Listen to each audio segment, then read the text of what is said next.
Azırkı parlamentin ahvalını görüp turabız.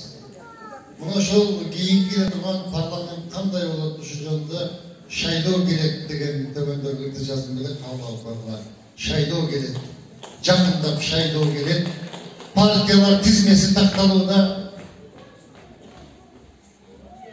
Акчалуулар баш жакка тизилишип, акчасыздар артынан катталууда. Өткөндөр да, көчкөндөр да тизмеленип, акча үчүн бир кишидей добуш берет. Кемпири 10 жыл мурун өлсө дагы шайлоого чалы менен чогуу келет. Шайлоо келет, жакындап шайлоо келет. Байгелүү, топ булактар берилүүдө, акын эмес акчага чиренгендер жең ичинен эл менен кезиктүүдө.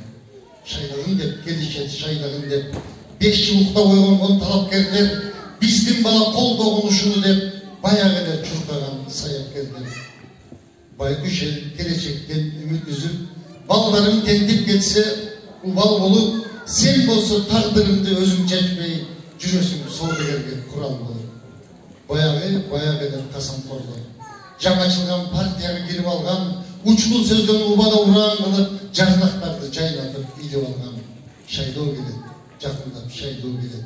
Азаматты шайласак көсөм болчу, өлкөнү туңгуюктан алып чыгар, болбосо азыркыдай шоруңгатып парламентти башкарат улакчылар. Шайлоо келет, жакындап шайлоо.